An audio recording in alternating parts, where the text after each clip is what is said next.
മുൻ മുഖ്യമന്ത്രി പിണറായി വിജയനെ, ഇപ്പോഴത്തെ പ്രതിപക്ഷ നേതാവായിരിക്കുന്ന പിണറായി വിജയനെ നനഞ്ഞ കോഴി എന്ന് അഭിസംബോധന ചെയ്തിരിക്കുന്നത് കൊടികുത്തിവാണ കോൺഗ്രസ്സുകാരൊന്നും അല്ല, CPM-ൽ നിന്ന് ഇറങ്ങി വന്ന സമുന്നതനായ നേതാവ് ജി സുധാകരനാണ്. അപ്പോൾ അദ്ദേഹം പറയുന്നതനുസരിച്ച് CPM ഇനി ഒരു കാലത്തും നന്നാകാൻ പോകില്ല എന്നൊക്കെയാണ് അദ്ദേഹം പറയുന്നത്. CPM-ന്റെ അവസ്ഥ എന്ന് പറയുന്നത് ആലോചിച്ച് നോക്കൂ. നിയമസഭയില് വോയിസ് ഇല്ല, പൊതുജനത്തിനിടയിൽ വോയിസ് ഇല്ല, മുതിർന്ന നേതാക്കൾക്കിടയിൽ പോലും വോയിസ് ഇല്ല. അങ്ങനെ ഈ നാട്ടിൽ തന്നെ അങ്ങ് ഇല്ലാണ്ടായി പോകുന്നൊരു പാർട്ടിയായി CPM മാറുകയാണോ?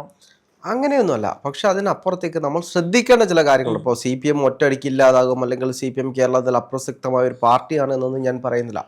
ഇപ്പോ നിയമസഭയ്ക്ക് എന്റെ ഒരു ഇതില് ഇപ്പോഴെങ്കിലും ഈ പോയിന്റിൽ കറക്ഷൻ നടത്തിയില്ലെങ്കിൽ അതിലേക്ക് തന്നെയാണ് പോകുന്നത്. തീർച്ചയായിട്ടും. കാരണം ഇന്ന് നമ്മൾ കണ്ടതാണ് സലീം കുമാറിന്റെ മരണ വാർത്ത. എല്ലാവരും അറിഞ്ഞ കാര്യമാണ്. ഒരുപാട് പേര് ഫേസ്ബുക്കിൽ പോസ്റ്റ് ഇട്ടിട്ടുണ്ട്. ഈ പോസ്റ്റിന്റെ അടിയിൽ വന്നിട്ട് കോൺഗ്രസ് വിരുദ്ധത പറയുന്ന ആളുകളുണ്ട്. ഇവരാണ് അന്തം കമ്മികൾ എന്ന് നമ്മൾ പലപ്പോഴും വിളിക്കാറുള്ളത്. അല്ലെങ്കിൽ ഈ പാർട്ടിയെ തന്നെ മോശപ്പെടുത്തുന്ന രീതിയിലേക്ക് പ്രവർത്തിക്കുന്നത് ഇത്തരത്തിലുള്ള ആളുകളാണ്. അതായത് സലീം കുമാർ ഒരു കോൺഗ്രസ്സുകാരനായതുകൊണ്ട് മാത്രം അദ്ദേഹത്തിന്റെ പോസ്റ്റുകളുടെ അടിയിലേക്ക് വന്നിട്ട് നീ കോൺഗ്രസിന് വേണ്ടി കൊടി പിടിച്ചല്ലേ, നിന്റെ ചിരിക്കുന്ന മുഖ്യമന്ത്രി വന്ന് കണ്ടോളും, അങ്ങനെയൊക്കെ പറഞ്ഞ് വളരെ മോശമായിട്ട്, നന്നായി ഇവ മരിച്ചത് നന്നായി, ഇവ മരിക്കേണ്ടവനായിരുന്നു, കോൺഗ്രസിന് കൊടി പിടിക്കാൻ പോലെ അനുഭവിക്കുക, ഇങ്ങനെയൊക്കെ പറഞ്ഞ് കമന്റ് ഇടുന്ന ആളുകളുണ്ട്. ഇവരുടെ മാനസികാരോഗ്യം എന്താണ് എന്ന് നമ്മൾ ചിന്തിക്കേണ്ടതാണ്. ഇപ്പോൾ സ്വാഭാവികമായിട്ടും CPM പാർട്ടിയോട് അവർക്ക് അത്രത്തോളം ഇഷ്ടം കാണും. ശരി, അതെല്ലാം സമ്മതിക്കുന്നു. പക്ഷേ ഒരാളുടെ മരണത്തിന്റെ പോസ്റ്റിന്റെ അടിയിൽ ചെന്നിട്ടല്ല അത്തരത്തിലുള്ള കമന്റുകൾ ഇടേണ്ടത്. ഇപ്പോൾ ഈ CPM-ന്റെ ഏറ്റവും വലിയ വിഷയം എന്ന് പറയുന്നത് തീവ്രമായ കോൺഗ്രസ് വിരുദ്ധത മാത്രമാണ്. എന്തുകൊണ്ടാണ് ഞാൻ പലപ്പോഴും ആലോചിച്ചിട്ടുണ്ട്. അതായത് CPM-നുള്ളിലുള്ള മേൽത്തട്ടുള്ള ആളുകളൊക്കെ ചിലപ്പോൾ കോൺഗ്രസിലേക്കൊക്കെ പോയി എന്നിരിക്കും. പക്ഷെ അടിത്തട്ടുള്ള ആളുകളെല്ലാം എന്തുകൊണ്ടാണ് BJP-യിലേക്ക് പോകുന്നത്, അല്ലെങ്കിൽ CPM-ൽ നിന്നും വിട്ടുപോകുന്ന ആളുകളാണ് കൂടുതലും BJP-യിലേക്ക് പോകുന്നത്? അതിൻ്റെ പ്രധാനപ്പെട്ട കാരണം എന്ന് വെച്ച് കഴിഞ്ഞാൽ ഇന്നും കേരളത്തിൽ CPM-ന്റെ പ്രധാന ശത്രു എന്ന് പറയുന്നത് കോൺഗ്രസ് തന്നെയാണ്. കടുത്ത കോൺഗ്രസ് വിരുദ്ധതയാണ് എല്ലാ CPM-കാരുടെയും മുഖം എന്ന് പറയുന്നത്. അവർ BJP ആക്രമിക്കാൻ നിൽക്കില്ല, പക്ഷേ കോൺഗ്രസിനെ ആണെങ്കിൽ അവർ കൃത്യമായിട്ട് ആക്രമിക്കും. അതാണ് നമ്മൾ കണ്ടുകൊണ്ടിരിക്കുന്നത്. ഇതിനപ്പുറത്തേക്ക് പാർട്ടി മാറേണ്ടതുണ്ട്. ഈ നിയമസഭയിലേക്ക് ചെറിയൊരു സംഖ്യയിലേക്ക് പാർട്ടി ഒതുങ്ങി. ഒന്ന് ആലോചിച്ച് നോക്കൂ. ഇപ്പോൾ CPM-ഉം CPI-യും പിന്നെ മറ്റൊരു പാർട്ടിയിലെ ഒരാളും കൂടെ ഉണ്ട്. ഇത്രയും പേര് മാത്രമേ ഉള്ളൂ നിയമസഭയിൽ. നിയമസഭയിൽ വാ തുറക്കാൻ കഴിയാത്ത രീതിയിൽ ആ പാർട്ടിയെ അവിടെ ഒതുക്കിയിട്ടുണ്ടെങ്കിൽ ജനങ്ങളാണ് നിങ്ങളെ തോൽപ്പിച്ചു വിട്ടത് എന്നുള്ളൊരു മിനിമം ബോധ്യം ഉണ്ടാകണം. അതെ, ഇപ്പൊ ജി സുധാകരൻ MLA പറയുന്ന ഒരു കാര്യമുണ്ട്. CPM-ന് എടുത്തു പറയാൻ യുവനിരയില്ല, ഒരു ശക്തി കേന്ദ്രം എന്ന് പറയാനുള്ളൊരു യുവ തലമുറ ഇല്ല എന്ന് പറയുന്നത് കറക്റ്റ് ആയിട്ടുള്ള കാര്യമാണ്.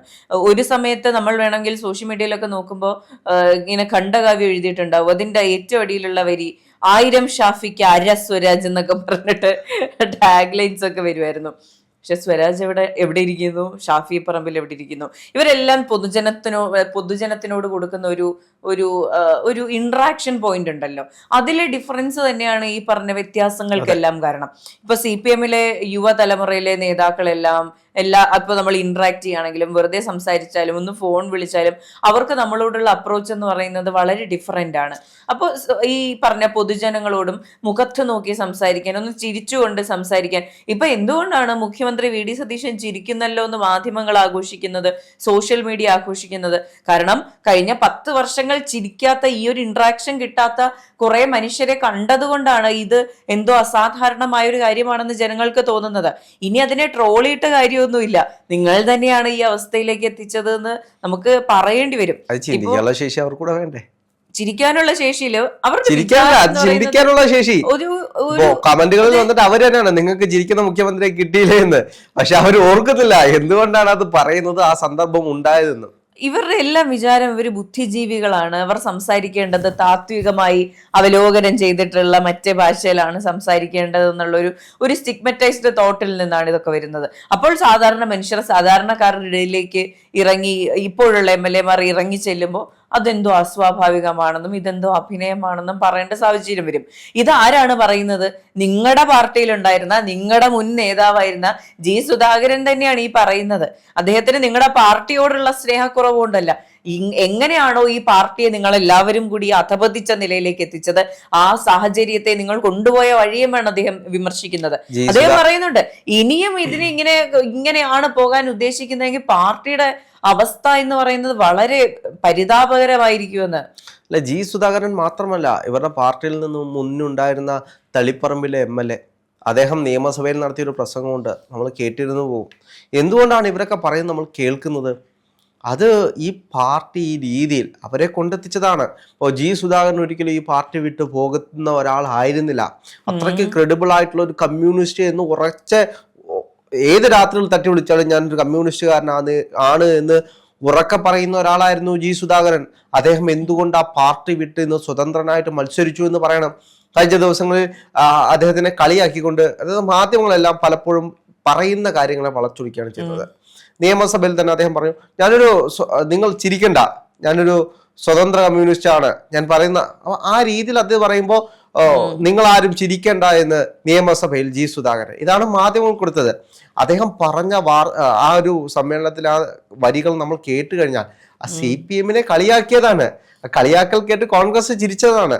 അപ്പൊ നിങ്ങൾ ചിരിക്കണ്ട, ഇനിയും പറയാനുണ്ട് എന്നാണ് അദ്ദേഹം പറഞ്ഞല്ല, കാര്യമായിട്ട് പറഞ്ഞാണ് പുള്ളി ശരിക്കും കമ്മ്യൂണിക്കേറ്റ് ചെയ്യാൻ ശ്രമിച്ചത്. യഥാർത്ഥത്തില് ഈ പാർട്ടി സെക്രട്ടറി വലിയൊരു വിഷയം തന്നെയാണ്. ഇപ്പൊ കഴിഞ്ഞ ദിവസം ഗോവിന്ദൻ മാഷിനെതിരെ, ഇപ്പോൾ മുൻ പാർട്ടി സെക്രട്ടറി ആയിരുന്ന നമ്മുടെ കോടിയേരി ബാലകൃഷ്ണന്റെ ഭാര്യ പച്ചക്കുതിര എന്ന് പറയുന്ന ഒരു ലേഖനത്തിൽ തുറന്നെഴുതിയിരുന്നു, ഒരാള് വളരെയധികം മാനസിക വിഷമങ്ങൾ ഉണ്ടാക്കി തന്നിട്ടുണ്ട് എന്ന് പറയുമ്പോൾ അത് പാർട്ടി സെക്രട്ടറി ആയിട്ടുള്ള ഗോവിന്ദൻ മാഷിനെ തന്നെയാണ്. എന്തുകൊണ്ടാണ് തളിപ്പറമ്പിലെ ഇപ്പോഴത്തെ MLA ആയ TK ഗോവിന്ദനെ കോടിയേരി ബാലകൃഷ്ണന്റെ വീട്ടിലേക്ക് അദ്ദേഹത്തിന്റെ ഭാര്യ വിളിപ്പിച്ച് സൽക്കരിച്ച് വിട്ടത്, അല്ലെങ്കിൽ ആ ഒരു സ്വീകരണം കൊടുത്തത് എന്തുകൊണ്ടാണ്? അത് ഈ പാർട്ടിയിൽ ഇപ്പോഴും നിൽക്കുന്നത്. ഗോവിന്ദൻ മാഷ് എന്ന് പറയുന്നത് പിണറായി വിജയന്റെ ഒരു പാവ മാത്രമാണ്. പിണറായി വിജയൻ അത് ചെയ്യാൻ പറയുമ്പോൾ ചെയ്തിട്ട് വരാനും, പിണറായി വിജയൻ അങ്ങനെ ചെയ്യണം ഇങ്ങനെ ചെയ്യണം എന്ന് പറയാൻ പിണറായി വിജയന്റെ കളിപ്പാവയായിട്ട് നിൽക്കുന്ന ഒരാൾ മാത്രമാണ് ഗോവിന്ദൻ മാഷ്. അതിനപ്പുറത്തേക്ക് അദ്ദേഹത്തിന് കുറച്ച് താത്വികമായിട്ട് പറയാനറിയാം. ഇതാണ് ഇവരുടെയൊക്കെ കാര്യങ്ങളെ പുച്ഛത്തോടെ ഡീൽ ചെയ്യാനറിയാം. മെയിൻ വിഷയം ജനങ്ങളെ ഇവർ മനസ്സിലാക്കുന്നില്ല. ഇപ്പോ ഈ തെരഞ്ഞെടുപ്പിൽ തോറ്റു, 102 സീറ്റിനാണോ നിങ്ങൾ തോറ്റത്? വലിയൊരു തോൽവിയാണോ നിങ്ങൾക്ക് കിട്ടിയത്? ചരിത്രത്തിലെ വലിയൊരു തോൽവിയാണോ CPM കിട്ടിയിട്ടുള്ളത്? നമ്മൾ പറയേണ്ട ഒരു കാര്യം തന്നെയാണ്. പക്ഷെ അതിനപ്പുറത്തേക്ക് ഇപ്പൊ സ്വരാജിനെ തന്നെ നേരത്തെ കോട്ട് ചെയ്ത് പറഞ്ഞാണ്, സ്വരാജും ഷാഫി പറമ്പിലും എവിടെ നിൽക്കുന്നു? സ്വരാജിന്റെ മാർക്കറ്റ് ഇടിഞ്ഞത് എങ്ങനെയാണ്? ഏത് ഇലക്ഷൻ തോറ്റു കഴിഞ്ഞാലും വർഗീയവാദികളുടെ വോട്ട് വാങ്ങിച്ച് ജയിച്ചു. ഇത് ഞങ്ങളുടെ തോൽവിയല്ല, അരാഷ്ട്രീയവാദികളായ ജനങ്ങളാണ് എല്ലാ കാലത്തും രാഷ്ട്രത്തിന് മുതൽക്കൂട്ടല്ല, അങ്ങനെ പറഞ്ഞൊരു പോസ്റ്റ്. അത് വോട്ടെണ്ണി തീർന്നിട്ടില്ല, വോട്ടെണ്ണി പകുതി ആയപ്പോഴാണ് വോട്ട് ചെയ്ത ജനങ്ങളെ അരാഷ്ട്രീയവാദികളെന്ന് മുദ്ര കുത്തി സ്വന്തം തലയിൽ ഈ പറഞ്ഞ ബ്ലെയിം എടുക്കാൻ പറ്റാത്ത സ്വരാജിന്റെ തനിനിറം കാണേണ്ടി. ഇവർ മനസ്സിലാക്കുന്നില്ല, 10 വർഷം നിങ്ങളാണ് ഭരിച്ചത്. ഈ നാട്ടിലെ ജനങ്ങളെ അരാഷ്ട്രീയവാദികളാക്കിയിട്ടുണ്ടെങ്കിൽ അതിന്റെ ഉപഭോക്താക്കൾ ആരായിരുന്നു? ഈ ജനങ്ങളാണ് ഇതിന് കാരണക്കാരായതെങ്കിൽ നിങ്ങളല്ലേ ഇത് ഭരിച്ചത് 10 കൊല്ലം. 10 കൊല്ലം കൊണ്ട് നിങ്ങൾ ഭരിച്ചിട്ടല്ലേ ഈ അരാഷ്ട്രീയവാദികളെ നിങ്ങൾ സൃഷ്ടിച്ചത്? ഈ 102 സീറ്റ് എന്ന് പറയുമ്പോഴും പിന്നെയും ഉണ്ട് ബാക്കി വാങ്ങിച്ച സീറ്റുകളുണ്ടല്ലോ, ഇതെല്ലാം കഷ്ടിച്ചാണ്. ഇപ്പുറത്തിരുന്ന് നിയമസഭയിൽ ഘോരം പറയുന്ന ബാലഗോപാൽ എത്ര വോട്ടിനാണ് വിജയിച്ചത്? 1000. അതെ, ഒരു ഘട്ടത്തിൽ അദ്ദേഹം തോൽക്കുമെന്ന് പോലും വിചാരിച്ചിരുന്ന ഒരു ഘട്ടം ഉണ്ടായിരുന്നു. അങ്ങനെ എത്രയോ ആളുകൾ വളരെ ചെറിയ വോട്ടിനാണ് എല്ലാവരും. എനിക്ക് തോന്നുന്നു കെ എൻ ബാലഗോപാലിന്റെ ആ ഒരു ഫ്രസ്ട്രേഷൻ സഭയിൽ ആര് പ്രസംഗിച്ചാലും വിസിബിൾ ആണ്. ആരെന്ത് പറഞ്ഞാലും സ്പീക്കറിനെ അപമാനിക്കുന്നതല്ലേ നമ്മൾ ഈ കേട്ടത് എന്നൊക്കെ പറഞ്ഞിട്ട് വളരെ അപക്വമായ രീതിയിൽ നിയമസഭ കൈകാര്യം ചെയ്യുന്ന ഒരു മുൻ ധനമന്ത്രിയാണ് നമ്മളിപ്പോ കാണേണ്ടി വരുന്നത്. ഇതൊക്കെ തന്നെയാണ് എല്ലാവരും പറയുന്നത് പാർട്ടി അധപതനത്തിലേക്ക് പോകുന്നു എന്നുള്ളത്. കാരണം ഒരു പോയിന്റിൽ പോലും ഈ കറക്ഷൻ അവർ ആഗ്രഹിക്കുന്നില്ല, ഇപ്പോഴും ബ്ലെയിം ഇട്ടുകൊണ്ടിരിക്കുകയാണ്. ഇപ്പൊ കഴിഞ്ഞ ദിവസം വനമന്ത്രി പറഞ്ഞു കുറച്ചു നാൾ എടുക്കും, പഠനത്തിന് ശേഷമാണ് എന്താണ് സൊല്യൂഷൻ എന്നുള്ളത് പറയാം എന്നുള്ളത്. മുൻ മുഖ്യമന്ത്രി നമ്മുടെ ഇപ്പോഴത്തെ പ്രതിപക്ഷ നേതാവ് പിണറായി വിജയൻ ഒരു പോസ്റ്റ് ഇടുകയാണ്, എന്താണ് ഈ വനമന്ത്രി ചെയ്യുന്നത്, വനമന്ത്രി പറയുന്നത് വളരെ നിരുത്തരവാദപരമായ കാര്യമാണ് എന്ന്. അതിന്റെ താഴെയുള്ള കമന്റ് ബോക്സ് ആണ്, കഴിഞ്ഞ 10 വർഷം ഭരിച്ച മുഖ്യമന്ത്രി ഇത്രയധികം വന്യജീവി ശല്യം ഉണ്ടായ കഴിഞ്ഞ 10 കൊല്ലങ്ങൾ കഴിഞ്ഞ് വന്നിരുന്ന് 10 ദിവസം പോലും ആകാതെ ഇപ്പോൾ ഭരിക്കുന്ന പാർട്ടിയെ അല്ലെങ്കിൽ ഇപ്പോൾ ഭരിക്കുന്ന മുന്നണിയെ അങ്ങ് കുറ്റപ്പെടുത്തുകയാണ്. ഇത്രയും അപക്വമായി എങ്ങനെയാണ് ഒരു സംസ്ഥാനത്തിന്റെ, അത് ഇത്രയും വലിയൊരു അല്ലെങ്കിൽ ജനസാന്ദ്രതയുള്ള ഒരു സംസ്ഥാനത്തിന്റെ രാഷ്ട്രീയ കാര്യങ്ങൾ ഡീൽ ചെയ്യുന്നത് എന്നുള്ളതാണ് ചിന്തിച്ചു പോകുന്നത്. അപ്പോൾ എങ്ങനെയാണ് പാർട്ടിയെ ഇവർ നന്നാക്കി എടുക്കാൻ പോകുന്നത്? അല്ല, ഇതിനകത്ത് നിയമസഭയിൽ പിണറായി വിജയൻ നാണം കെടുന്നൊരു സന്ദർഭം ഏതാണ് എന്ന് ചോദിച്ചു കഴിഞ്ഞാൽ, മറ്റേ ധവളപത്രം എടുത്ത് വെക്കട്ടെ എന്ന് പറഞ്ഞ് വെക്കുമ്പോഴേക്കും ഇതൊരു രാഷ്ട്രീയ സാധനം മാത്രമാണ്, ഞങ്ങൾ ഇതിൽ വിശ്വസിക്കുന്നില്ല. അപ്പോൾ ഇപ്പുറത്തിരുന്ന് വി ഡി സതീശൻ ചോദിക്കുന്നുണ്ട്, അങ്ങ് എന്താണ് ഇത് പറയുന്നത്? അങ്ങനെ ടേബിളിൽ പോലും പുസ്തകം വരുത്തിയിട്ടില്ലല്ലോ, ഞാൻ എൻ്റെ ടേബിളിന്റെ മണ്ടയിലേക്ക് വെച്ചതല്ല ഉള്ളൂ, അങ്ങനെ വായിച്ചിട്ട് പോലും ഇല്ലല്ലോ, പിന്നെ എങ്ങനെയാണ് ഇതൊരു രാഷ്ട്രീയ പുസ്തകമാണ് എന്ന് പറയുന്നത് എന്ന് ചോദിക്കുന്നുണ്ട്. അപ്പോൾ ഇവരാരും ഇത് മനസ്സിലാക്കാതെ വെറുതെ അങ്ങ് പറയുകയാണ് ഇത് രാഷ്ട്രീയമാണ്. ഇത് എത്ര പേര് ചേർന്നിരുന്നാണ് ധവളപത്രം ഉണ്ടാക്കിയത് നമ്മൾ നോക്കണം. ഇത് ധനമന്ത്രി, അതായത് ധനമന്ത്രിയായിട്ടുള്ള മുഖ്യമന്ത്രി നേരിട്ട് ഇടപെട്ട് ചീഫ് ജസ്റ്റിസുമാരെ വെച്ചുകൊണ്ട് നിർമ്മിച്ചെടുത്തൊരു സാധനമാണ്. അതൊരു പഠനമാണ്. കേരളത്തിന്റെ ഇനി എങ്ങോട്ട് പഠിക്കാതൊരു രാഷ്ട്രത്തിന് മുന്നോട്ട് പോകാൻ കഴിയില്ലോ. ഈ പിണറായി വിജയന് സംഭവിച്ചു പോയത് എന്താണ്? 10 കൊല്ലവും ആരെങ്കിലും പറയുന്നത് കേട്ട് മുന്നോട്ട് പോയതാണ്.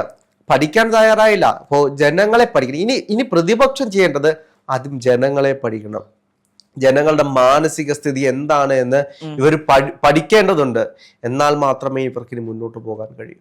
ഇല്ലെങ്കിൽ ഇന്നത്തെ 35, 36 എന്ന് പറയുന്നത് നാളെ 1-2 സീറ്റിലേക്ക് മാത്രം ഒതുങ്ങിപ്പോകും.